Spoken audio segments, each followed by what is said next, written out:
Hey everyone, welcome back to Wix Fix. I hope you're having a fantastic day. And in today's video, I'm going to be showing you all the different field types that you can use inside of Wix CMS. Now, if you don't know what CMS stands for, it basically stands for Content Management System.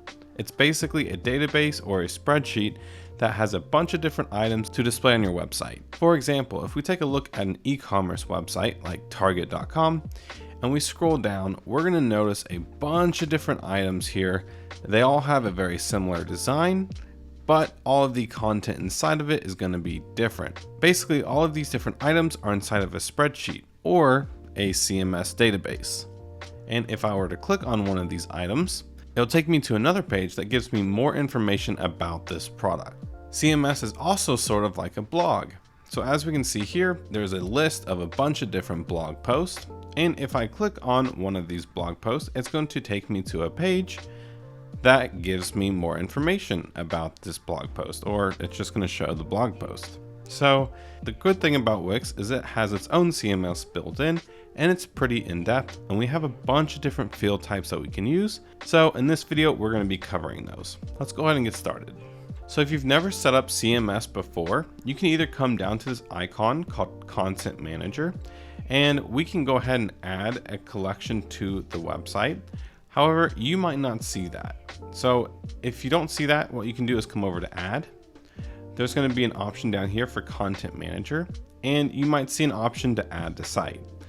For today's video, let's just go ahead and add a preset. And as you can see here, Wix has a ton of different options for presets that we can use. But for today's quick little video, I'm just going to choose this item list right here that is very basic. And basically what that's going to do is it's going to add 2 pages to our website, and it's going to add the database. So once that's done loading, it's going to open up our database and we'll be able to check it out. So the first thing you're going to notice is it basically just looks like a normal spreadsheet. And as you can see here, it has already created some default fields for us. Over here on the left, under title, if we click on this and go into properties, we can actually see the field name is title. The field key is also title, which this is mostly, the field key is honestly only ever used in code. So if you don't plan to use any code at all, you really don't have to worry about the field key at all. And then under field key, you're going to notice field type. However, I cannot change it for this one because this one is the primary field in the collection. It's kind of like the overall name for the item, so we can't change that. But if I come over to subtitle, go into properties, and select field type, you're going to notice we have a bunch of different options for us to choose from. And in this video, we're going to kind of go over each one of those. This one right here is obviously an image, and it's very obvious what that is. All you would have to do is just click on this image. You can upload your own image, or you can find a free one from Wix's library or on Splash. So we'll just choose this one right here. And you can see the image updates right there. Now right here, there's a subtitle. This one's just a text property. Same with the item page text. And then alt text right here is mainly just for the image SEO, but I don't really want to do that one. So we'll just go and delete that. And then over here on the far right, you'll notice 2 things that look like links. And basically there is an items title and an items all. The reason it's named items is because our database is called items. So the title and all. So to explain these, let me just go ahead and close out of this real quick. And like I mentioned earlier, when you add a database to your website, it adds 2 pages and the database itself. So if I come over to pages, you'll notice that there is a site menu and then a dynamic page menu. Over here, you're going to notice the items collection, which items is the name of the database we created. And then underneath that, you're going to notice 2 pages, items title and items all, which if you remember in the database, these were the pages that were linked inside of it. Items all is this page right here. It's similar to that Target page that we looked at before in the intro, where it kind of lists out all of the different items in the database. And then if I were to just go ahead and press preview and I opened up title 3, it's going to take us to the dynamic title page that displays all the content about this specific item in the database on this page. Now that you have a general idea about CMS, let's go ahead and create fields for each different type that we can have. So let's go ahead and add a new field type. Now we're going to skip text and image because we have already done those. The next one would be Boolean. Now Boolean is basically just a checkbox. So if I click on this field, you're going to notice that there is a checkbox. If it's unchecked, it is false. If it's checked, it is true. And there are two methods in which you might want to use this Boolean field type. One would be if you wanted your users to fill out a form, and let's say that you wanted them to subscribe to your newsletter or something, and you wanted them to just verify that they are okay with receiving emails from you. You could have a little checkbox, and then whenever they press submit, then in the database, that box would be checked or set to true. Now, if you do want to learn about how to create custom forms with CMS, I do have a video on that already, and that will be linked in the description. Another option for the Boolean field type would be to use code to display certain sections on a website.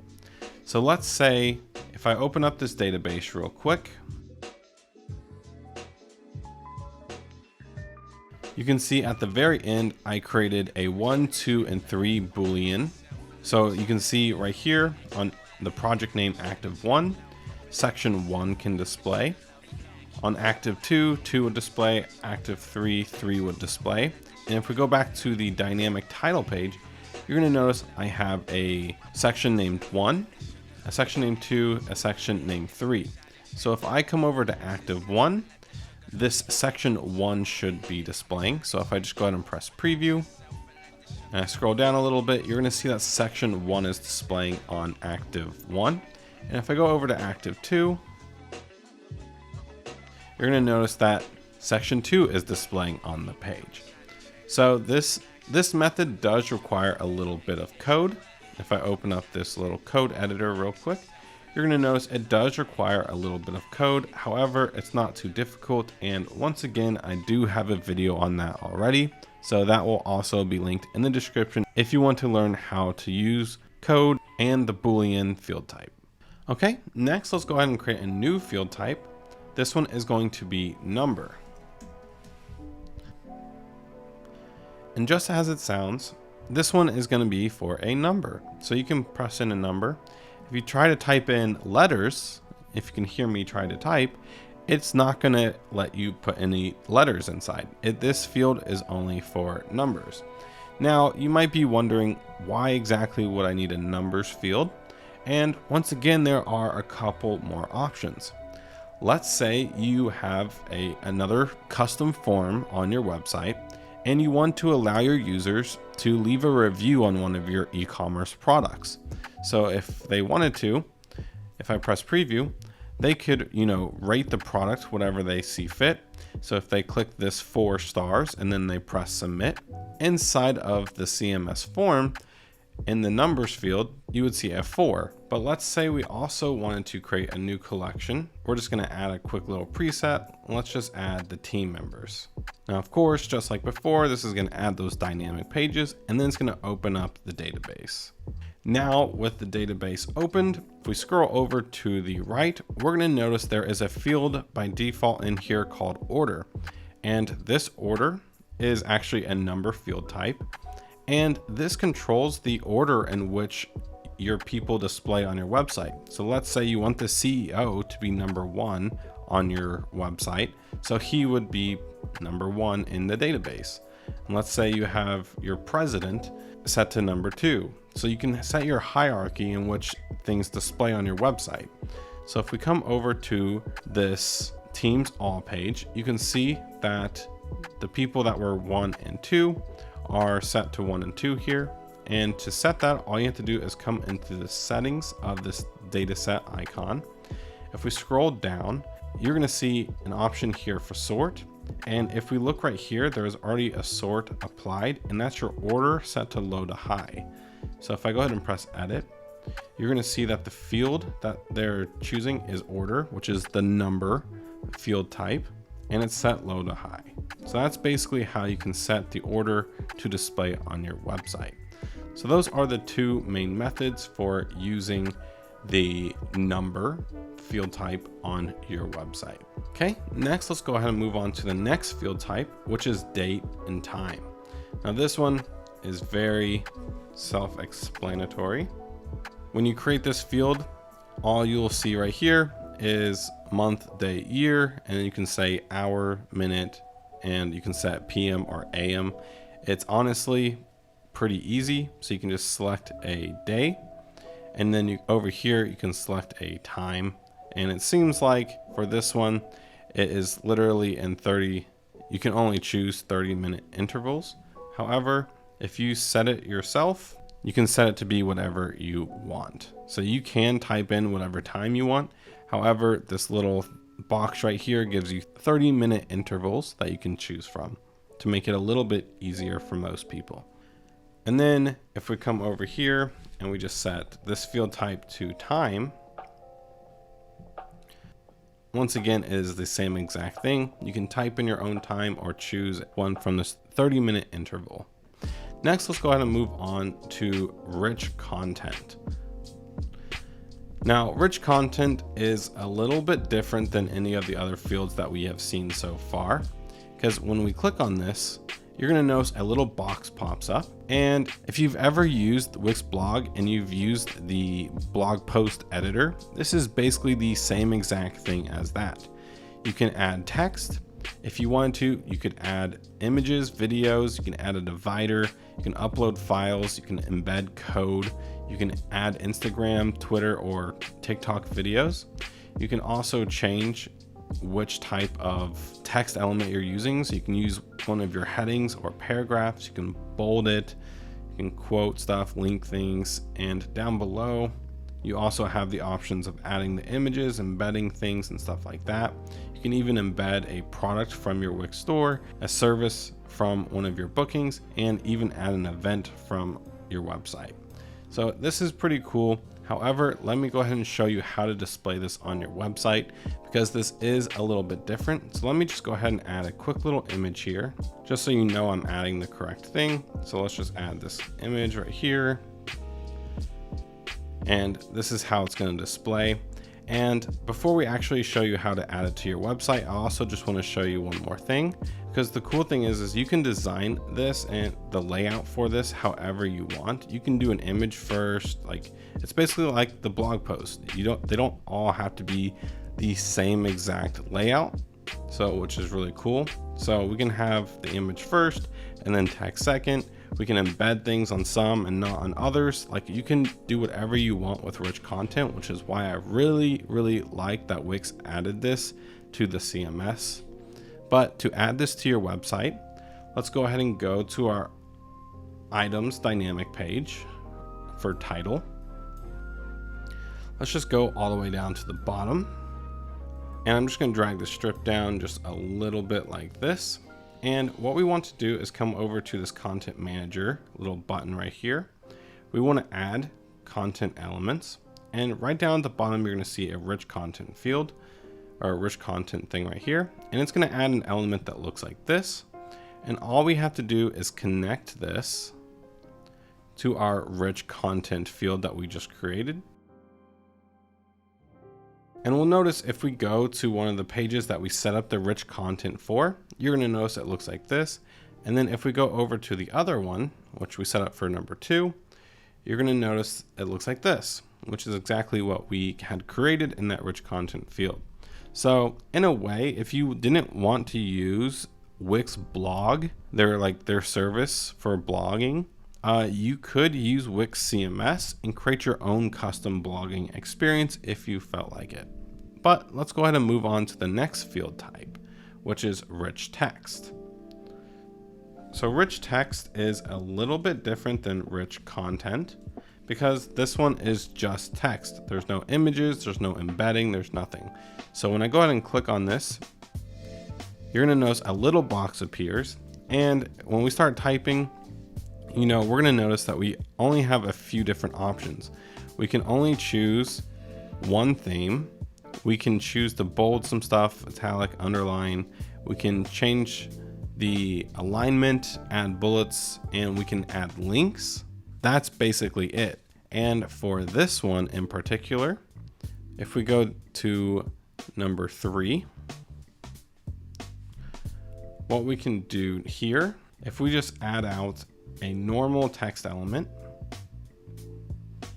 say this one, and we connect this one to our rich text right here, you're going to notice that not only does the content of the text change, but the actual design does as well. And that's because the rich content is taking from your site themes. So whatever your paragraph 2 was set to here, which is Helvetica 16 pixels, that is what it's going to be designed at, because that's what we set it to in the content manager. So if I open it back up and open this rich content, you're going to notice that the theme is set to paragraph 2. So if you want it to change, you can select this and you can choose your heading to 1, 2, 3 or paragraph 1, 2, 3 here as well. And that is basically rich text. However, if I were you, in most cases, I would just choose to use rich content because it offers more customization than rich text. But rich text has been there for so long. I think rich content is a little bit newer. So I think that's why rich text is still here. But let's go ahead and move on to the next field type, which is a reference field.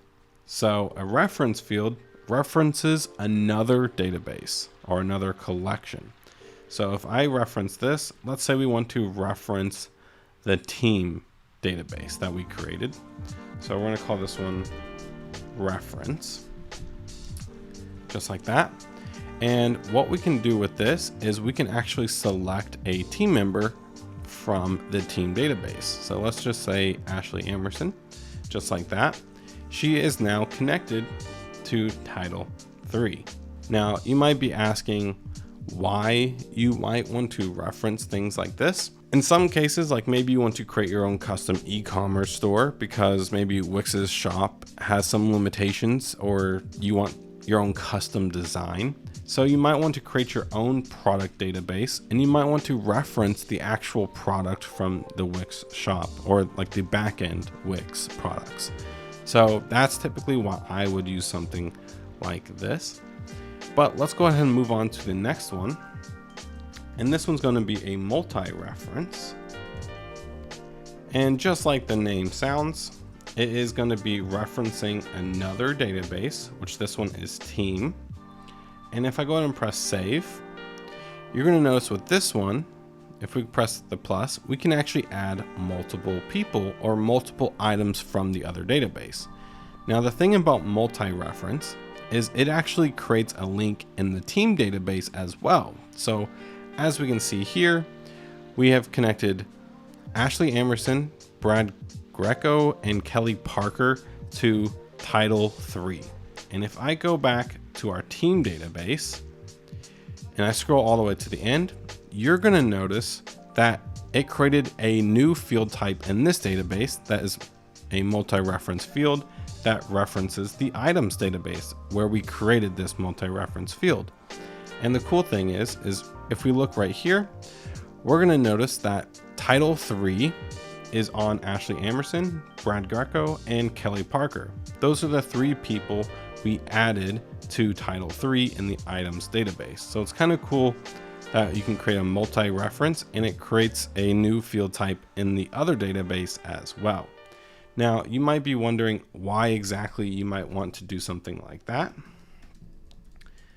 And if I pull up a project that I worked on a while ago, if we come over to people, which is their team, and I just open up one of their profiles and I scroll down, you're going to notice that there is a little area right here for services. So right here, they have all of their services that they work on listed. And if I just click on one of the services, you're going to notice that he is one of the specialists on the service page as well. So this is a good example of when multi-reference is really good, because You don't want to have services and team all mushed in one database, but if you have a services database and a team database, you can actually reference each other and create some really cool designs or some functionality on your website. And the next field type that we're going to talk about is URL. And this is pretty self-explanatory. It's literally just a URL. So if I go to title 3 and I just add this URL, then if I go ahead and add a button on the page and I link this button, the URL field that we created, then if I press preview and I click the button, it's going to open up that page for us, which is perfect. The next field type that we are going to be covering is document. So I'm just going to call this one document. And we're going to set the field type to document, just like that. And right here, when I click on it, you're going to notice it has a little add file button. And all you have to do is upload a file. So let's just choose this one right here. We'll add it to the site or add it to the database, just like that. It's pretty easy. And if you wanted to, you could have another button. And this one could be connected to the document file. And the text for this could be download. And when the user presses download, it's going to open up the PDF in a brand new window, and they can download it or print it out if they want. Okay, and the next field type that we have is multi-document. So just like the multi-reference field, you can probably guess exactly what this one does. Now, multi-document's actually different than this document field here. Instead of adding your own documents here, what it's actually for is allowing your users to be able to upload files inside of a form. So if they have multiple documents like resumes, cover letters, or something like that for a job application, and you want them to be able to upload both of those, then in the form, you can create an upload button and connect it to a multi-document field type. And whenever they submit the form, both or however many ever documents that they actually uploaded would appear in this field right here. Now let's go ahead and move on to the next one, which is just a video. And once again, this one is pretty self-explanatory. If we go ahead and press add, we can just add a quick little video to the website. And then on our dynamic page, go up to add, go to video, single video player, and you would just connect this, of course, to your video field. So you just go to video source, go all the way down to video, just like that. And now your video will display here on your website for your users. The next one that we are going to cover is an audio field. And just like before, we're going to set this to audio, press save. And it acts just like the video. We press add, and then we select or upload the option we want to use, and we press add track. And then what we can do is go ahead and go back to our page. You can go to add, we can say video or music, go to audio players, and we can drag out any of these that we want to use. We'll just drag out this one right here. And of course, we can press connect. The audio source connects to the audio field. And if you have fields for artist name, track name, cover image, you can put those in as well. But once we press preview and press play, you're going to notice that that is playing that song that we just uploaded. The next field type that we are going to cover is address.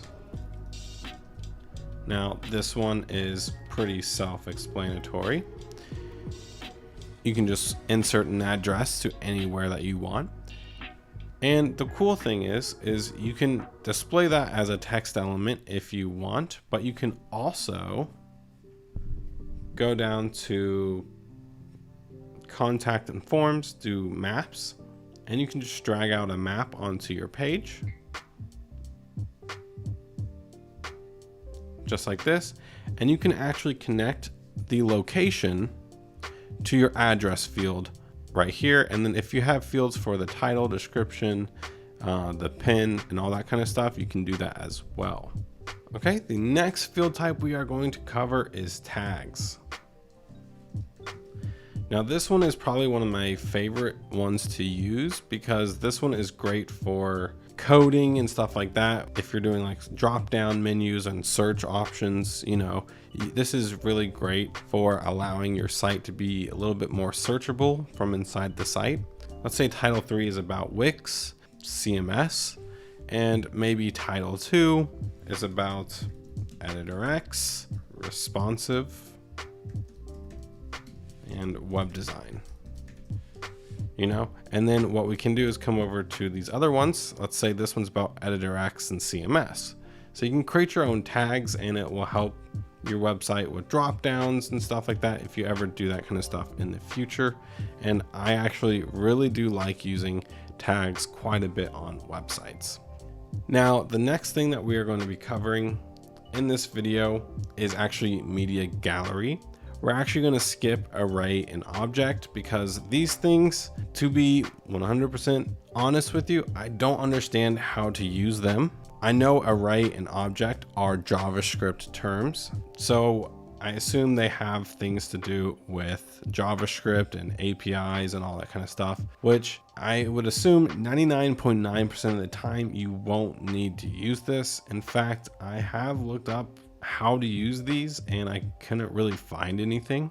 We're just going to skip over these two because again, I highly doubt you will ever need to use these. But then if we go to media gallery, it is basically exactly how it sounds. We can just add a media gallery. If we just click here in title 3, you're going to notice it opens up this little box right here. We can say add media. And we can literally just grab a bunch of photos. We'll just grab these 5 up here at the top and press add to page. And we're going to notice a bunch of different images here. You can change the title and description for each one of them if you would like, and then press done. And you're going to notice they're going to display right here. Now, if we wanted to display them here on the page, all we can have to do is press add, go to gallery. We can grab out a pro gallery and we can choose whichever one we want to use. It doesn't really matter which one. We're going to drag this down here real quick, and you can make this as big as you want. You can even stretch it to be the full size of the screen if you wanted to, but all we have to do is press connect to data. We're going to choose a data set, and right here all we have to do is select media gallery, and automatically it's going to display those 5 images that we have added to the gallery. But that's basically all of the different field types that you can use inside of Wix CMS, and you also learned how to set them up and use them on your site. So with that being said, that basically wraps it up for the video. If you guys did enjoy, please consider giving this video a like and consider subscribing for more Wix content coming out really soon. Thank you all again, and I'll see you all in the next one.